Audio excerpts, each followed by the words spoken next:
বানাইল আজকে আমি দেশের এমপি, এত মন্ত্রী, বাহিরে থাকি, আমার টাকার রুমের জায়গার অভাব নাই, আমার শান্তির কোনো অভাব নাই, কোরআন পড়তে সিভিট করি ভাই। আমার বাবা মারা গেল, আমি শুনিয়া বিদেশ থেকে আসলাম, আইসা গোসল করাইলাম, আমার কোনো কান্না আসে নাই, কাফন পরাইলাম, কোনো কান্না আসে নাই, কোনো কান্না কাটি আসে নাই। জানাজার ময়দানে যখন হাজির হইলাম, আমার বাবার জানাজার লাশটাকে সামনে রাখিয়া আমি জানাজার মধ্যে আমার বাবার জানাজা, আমি এই জানাজার মধ্যে কি পড়বো এই কথাটা আমি কোনো কিছুই পারি না। আমার বাবার লাশ তো সামনে, জানাজার মধ্যে আমি কি পড়বো আমি কোনো কিছুই পারি না। আমার বাবার জন্য আমি কি করতে পারবো?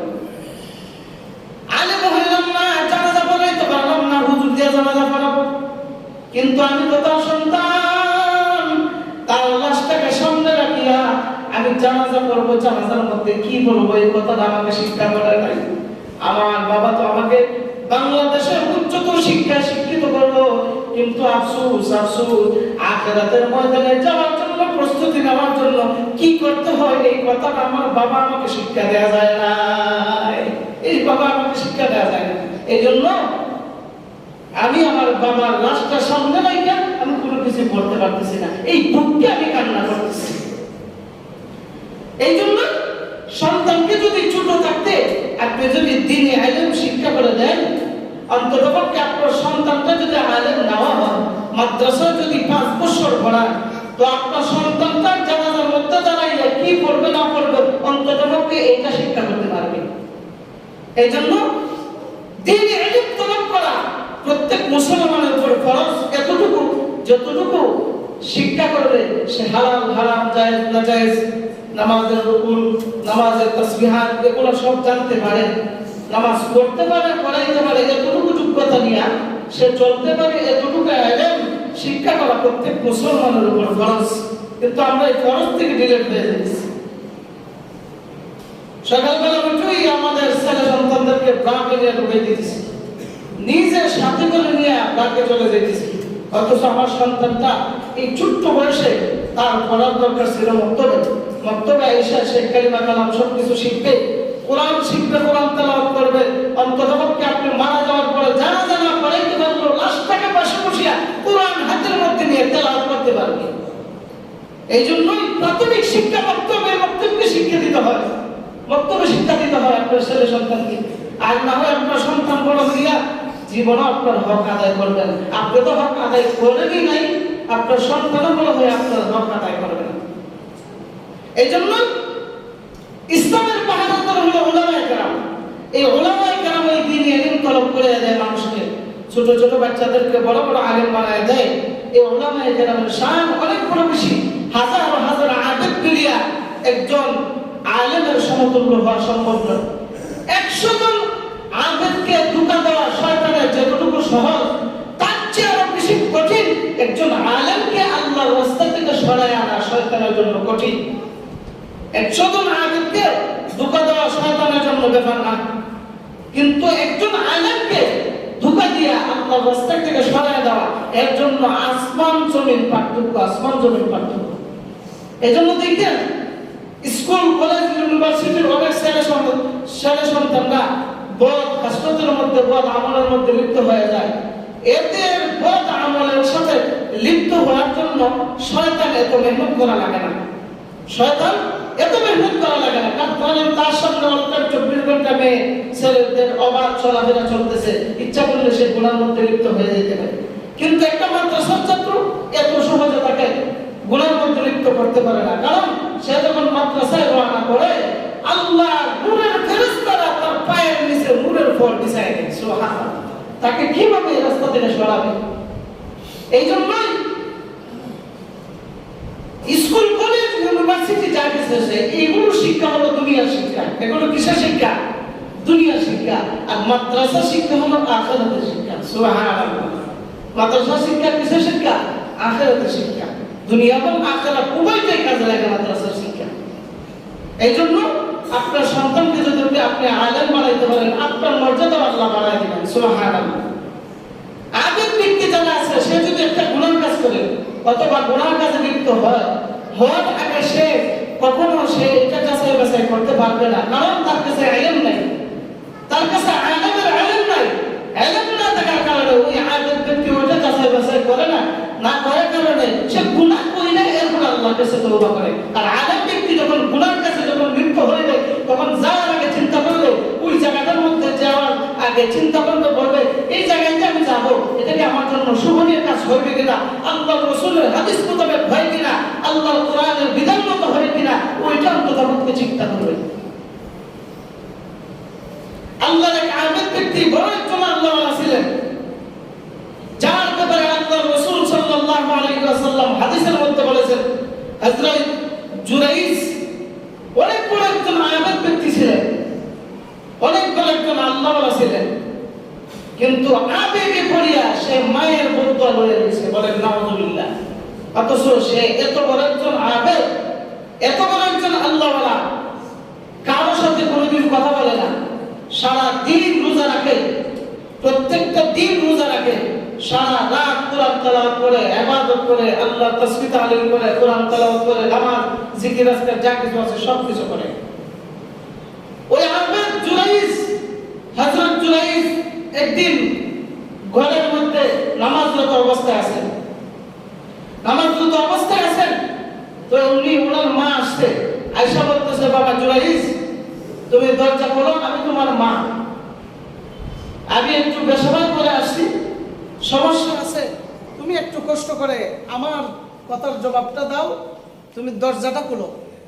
হযরত জুরাইজ বলেন, সলাতি ওয়া উম্মি, তিনি নামাজে থাকা অবস্থায় চিন্তা করতেছে যে একদিকে আমার নামাজ আর একদিকে আমার মা, যদি নামাজ ভেঙে ফেলি তত নামাজ নষ্ট হয়ে যাবে, আর আরেকদিকে আমার মা ডাক দিতেছে, এখন কোন দিকে যাই, মায়ের ডাক শুনি নাকি নামাজ পড়ি, কোনটা কষ্ট করি, এই চিন্তা করতে করতে তার মা নারাজ হইয়া চলে গেছে।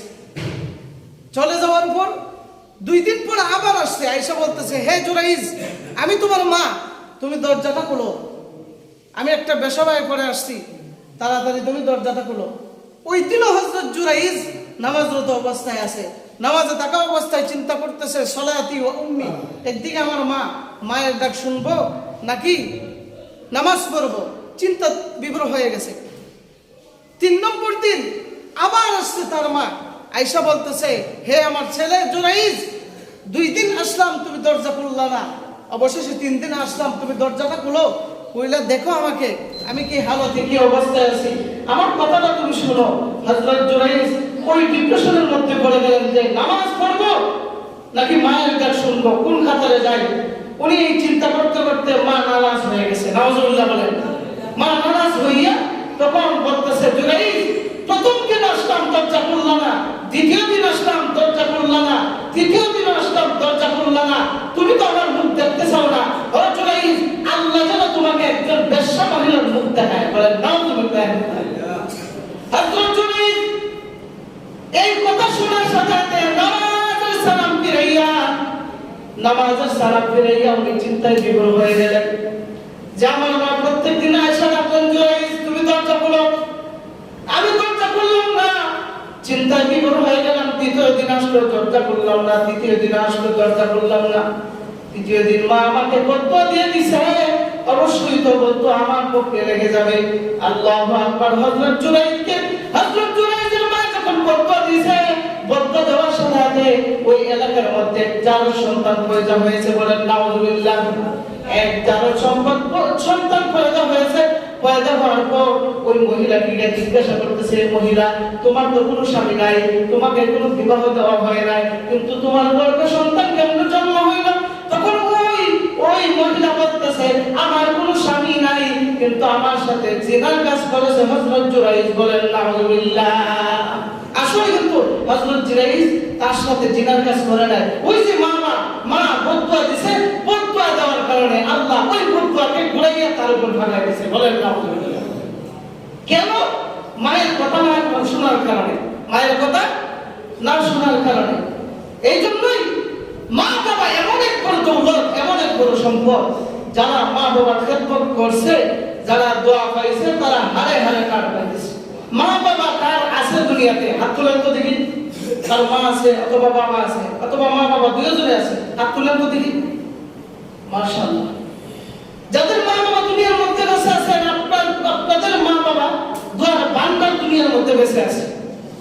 যাদের মা বাবার সাথে মনোমালিন্যতা হয়ে গেছে কোনো কারণবশত, আজকেই গিয়ে পায়ে ধরে তওবা করেন আর বলেন, আম্মা অতীতে আমি যা গুনাহ করেছি, তোমার সাথে যা দুর্ব্যবহার করেছি, আপনার পায়ে ধরে মাফ চাই, আমাকে মাফ করে দেন। আর দেখবেন তখন ওই পাথর দিলওয়ালা মাটা একদম তুলার মতো নরম হয়ে গেছে। সুবহানাল্লাহ। এটাই হলো মা। বলবে, ও বাবা তুই এতদিন কেমনে আমার সঙ্গে কথা না বললে পারলে রে বাবা, তোর সাথে তো হয়তো সরাসরি আমি কথা বলি না, কিন্তু রাতে রাতে আমার আল্লাহর কাছে আমি তোমার জন্য কান্না করছি। সুবহানাল্লাহ। মা যতই আপনার বিরোধিতা করো, রাতের বেলা আপনার জন্য কান্না করে। আজকে যদি ওই সন্তানটা আমার সঙ্গে এই দুর্ব্যবহার না করতো, আমি তার সাথে রাগ করে থাকতাম না। হযরত জুরাইজ এই দুর্ব্যবহার করার কারণে আল্লাহ তাআলা এই বদদুয়া তার উপরে করে ফেলাইছে। ফেলানোর কারণে এখন কি করবে? যেই গ্রামের মানুষগুলা তাকে ইজ্জত সম্মান করত, প্রত্যেকদিন যাইতো, তাকে খাবার দিত, গাছের একটা নতুন ফল হইলে তাকে খাবার দিত, গায়ে গাভী দুধ দুহাইলে তাকে নিয়ে দিত, এত মায়া মহব্বত করত। এলাকার লোকেরা যখন জানলো এই 13 সন্তানের বাবা হযরত জুরাইজ, তখন এলাকার লোকেরা তার যে আস্তানা আছে, তার যে ঘর আছে, যে হুজরাখানা যেখানের মধ্যে ইবাদত করত, সারাদিন কোরআন তেলাওয়াত করত, ওই হুজরাখানাটা তারা এলাকার মানুষ যারা আছে সবাই দিল মেরে আগুন দিয়ে জ্বালায় ফেলাইছে। বলেন সবাই জ্বালায় ফেলাইছে। কেন? মায়ের বদদুয়া হওয়ার কারণে। হযরত জুরাইজ এই সিচুয়েশনের মধ্যে পড়ে কি করবে? তখন মাথার মধ্যে হঠাৎ মধ্যে আসে, আমার মা এইভাবে দাঁতে দাঁতে 3 দিন আসছিল, আসার পরে আমার মা কথা না শোনার কারণে হয়তো আল্লাহ আমার উপরে এই বিপদটা দিয়ে দিয়েছে। এখন কি করি? মায়ের তল্লাশি বের হয়ে গেছে। সুবহানাল্লাহ। মায়ের তল্লাশি বের হয়ে হযরত জুরাইজ তার মায়ের কাছে একটু লোক পাঠায়, কে বলে আমার মাকে কে বলে তাড়াতাড়ি আসতে, তার সন্তানের উপর অনেক বড় বিপদ আসছে। মা শোনা মাত্র আর দেরি করে না, হযরত জুরাইজের দরবারে এসে হাজির হয়ে যায়। সুবহানাল্লাহ। আয়েশা বলতেছে, সন্তান কি হয়েছে? বলে, মা আমি জীবন কাজ করি নাই, এই 4 সন্তান পয়দা জানি কে করেছে, কিন্তু এই তুহমাতটা মিথ্যা তুহমাতটা আমার উপর দিয়ে দিয়েছে। মা, ও মা তুমি আল্লাহর কাছে দোয়া করো যেন আল্লাহ এই কাজ থেকে আমাকে বাঁচায় দেয়। আল্লাহু আকবার। হযরত জুরাইজের মা তার সন্তানের এই বিপদ থেকে আর দেরি করে নাই, যায় নামাজের মুসাল্লাটা মাটিতে বিছায় দিয়েছে। সুবহানাল্লাহ। বিছায় দিয়া আমার আল্লাহর দরবারে হাত তুলছে, মালিক আমার সন্তানটা মনে হয় বিপদের মধ্যে পড়ে গেছে। ও আল্লাহ, আমি যে তোমার কাছে বদদুয়া করছিলাম, আল্লাহ তুমি ফিরায় না, ফিরায় না, ফিরায় না। সুবহানাল্লাহ। মা বাবা এমন একজন যাদের দোয়া আমার আল্লাহ, মা এবং আল্লাহ এর মধ্যে কোনো পার্থক্যই থাকে না। সুবহানাল্লাহ।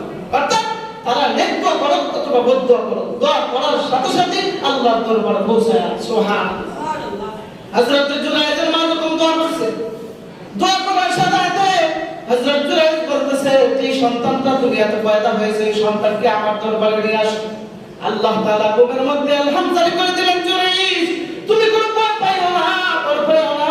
যে সন্তানটা দুনিয়ার মধ্যে পয়দা হয়েছে ওই সন্তানকে তোমার দরবারে হাজির করো। হাজির করিয়া ওই সন্তানকে জিজ্ঞাসা করো কে তোর বাবা। সুবহানাল্লাহ। শিশু সন্তান কিভাবে কথা বলবে? হযরত জুরাইজ বলে, ওই সন্তানকে যখন আমার দ্বারে খবর দিয়ে আনলাম, আনার পর ওই সন্তানকে ডাক দিয়ে বললাম, এ সন্তান কে তোমার বাবা, কে তোমার মার সাথে জিনা করেছে, কেই বা দোষী? তখন আল্লাহু আকবার, সাথে সাথে ওই সন্তানের জবান আল্লাহ খুলিয়ে দিয়েছে। সুবহানাল্লাহ। খুলিয়ে দেওয়ার সাথে সাথে ওই সন্তান বলতেছে, এই এলাকার লোকেরা তোমরা কাকে আঘাত করতেছো, কার ঘর ভাঙচুর করছো, কার হুজরাখানা ভাঙচুর করছো? তোমরা কি জানো ওই ব্যক্তিকে? ও একজন আল্লাহর বড় একজন আবেদ ব্যক্তি। সুবহানাল্লাহ। বড় একজন আবেদ ব্যক্তি, তার কাছে ক্ষমা চাও তাড়াতাড়ি। এ আমার বাবা নয়, আমার বাবা হলো এই গ্রামের একজন রাখাল ছেলে আছে, যে রাখাল ছেলের সাথে আমার মা জিনা করছে, জিনা করার কারণে আমি জানো সন্তান দুনিয়াতে পয়দা হয়েছে। সুবহানাল্লাহ। কেন পুরা দিছে আল্লাহ? সাথে সাথে আল্লাহ তাআলার কাছে মায়া বা নেক দোয়া করছে, নেক দোয়া করার কারণে আল্লাহ ওই তুহমতটাকে ঘুরায় দিয়া আল্লাহ আবার ইজ্জত সম্মান বাড়ায় দিয়েছে। সুবহানাল্লাহ। তখন সমস্ত মানুষরা বলতেছে, হে আল্লাহর ওলি, আপনার কাছে তো আমরা বেয়াদব করি, অনেক ভুল করেছি, তো এক কাজ করি, আপনার যে ঘরটা আমরা ভাঙচুর করেছি ওই ঘরটা আমরা স্বর্ণের ইট দিয়ে তৈরি করে দিই। সুবহানাল্লাহ। তখন বলে না, এই স্বর্ণের ইট দিয়া এই ঘর তৈরি করা লাগবে না, আমার আগে যেভাবে স্বর্ণের ঘর ওই সোনার ঘরে তৈরি করে দেব। সুবহানাল্লাহ। কারণ স্বর্ণের ইটের এই ঘর পাইয়া যদি আমার আল্লাহর ইবাদতে যদি আমি গাফল হয়ে যাই, সুবহানাল্লাহ, যদি আমি গাফল হয়ে যাই, হয়তো সোনার ঘরে আমি ইবাদত করলে আমার একটু কষ্ট হবে, গরম লাগবে, বিভিন্ন ধরনের সমস্যা হতে পারে, কিন্তু ওইটাতেই আমার মঙ্গল। সুবহানাল্লাহ। এই ঘটনা বলার মূল উদ্দেশ্য হলো ওই যে হযরত জুরাইজ আবেগ ব্যক্তি, আবেগে পড়িয়া সে গুনাহ কাজ করার কারণে, মার কথা না শোনার কারণে আল্লাহ তার উপর এই বদদুয়ার এই যে পাহাড় আল্লাহ তাআলা জ্বালিয়ে দিয়েছেন। সে যদি ওই আবেগ ব্যক্তিরা যদি আলেম হইতো তো অন্ততপক্ষে মায়ের ডাক আগে শুনতো নামাজ বাদ দিয়া। সুবহানাল্লাহ।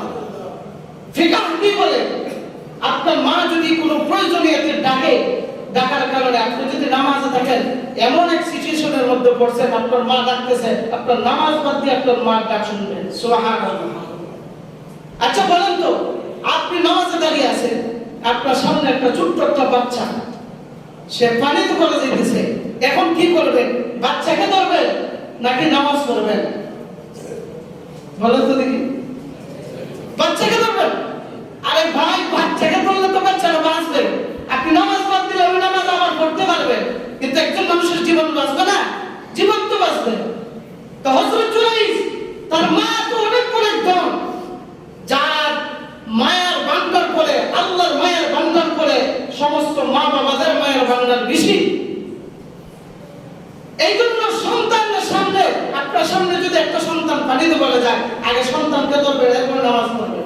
আপনার সামনে একটা সন্তান যদি আগুনে হাত দিয়ে দেয়, এমন একটা সিচুয়েশনে পড়ে, তাড়াতাড়ি নামাজ বাদ দিয়া সন্তানকে আগে বাঁচাইবেন। আপনার সামনে যদি একটা বড় একটা বিষধর সাপ দাঁড়ায় আছে, আপনি নামাজে দাঁড়িয়ে আছে, এখন কি সাপকে মারবেন? সাপকে দৌড়াইবেন না নামাজ পড়বেন? সাপকে দৌড়াই লাগবো, আমরা তো খাবার লাগে সে একবার নামাজ সহ খবর মানে। এই জন্যই যে ওই আবেগ ব্যক্তি যদি তার কাছে ইলম থাকতো, আলেমের ইলম থাকতো, আল্লাহর হাদিসের, আল্লাহ রাসূলের হাদিসের জ্ঞান থাকতো, আল্লাহর কোরআনের জ্ঞান থাকতো, তাহলে অবশ্যই সে তার মায়ের ডাক শুনতো। কারণ একাধারে তিন দিন তার মা ডাকতেছে, কি কারণে ডাকতেছে সে আগায় না, শুধু চিন্তা করে সে আলেম না হওয়ার কারণে, শুধু আবেগ হওয়ার কারণে, এই গুনার বাড়িতে হওয়ার কারণে আল্লাহ এই শাস্তি দিয়ে আল্লাহ আবার তার রাস্তা উঠাই দিয়েছে। সুবহানাল্লাহ। এই জন্য আলেমের মূল্য আল্লাহর কাছে অনেক বেশি, আলেমের মূল্য আল্লাহর কাছে অনেক বেশি, যা কল্পনা করার মতো না। এই জন্য পৃথিবীতে যত আলেম উলামা আছে, এদের সঙ্গে কখনো বেয়াদবি আচরণ করবেন না। হয়তো করে আপনার থেকে ছোট দেখা যায়, হয়তো করে আপনার থেকে একটু খাটো দেখা যায়, সাবধান। আলেমের মাকবুলিয়ত আল্লাহর দরবারে যতটুকু বেশি, 100 জন 1000 আলেম পেলেও আল্লাহর কাছে ততটুকু মাকবুলিয়ত অর্জন করতে পারবে না। কারণ আলেম জানে কোন হালতে বসে আল্লাহকে ডাকলে তাড়াতাড়ি কাছে পাওয়া যায়, সে আল্লাহকে ওই রকম ভাবে ডাকবে। আর আপনি ওই আবেগ ব্যক্তিকে আল্লাহকে পাইতে হলে একজনের সংস্পর্শে যাওয়া লাগবে, যাকে বলা হয় আল্লাহর ওলিদের সংস্পর্শে দিয়া, তাদের হাতে হাত দিয়া আপনার জীবন পরিবর্তন করিয়ে এরপর আপনার ইবাদতে নামতে হবে। এই জন্য আলেমের সঙ্গে কখনো বেয়াদবি আচরণ করবে না। আল্লাহ পাক রব্বুল আলামিন আমাদেরকে আলেমের সঙ্গে ভালো আচরণ করে নেক অর্জন করার তৌফিক দান করুন বলে আমিন। ওয়া আখির দাওয়ানা আলহামদুলিল্লাহি রাব্বিল আলামিন।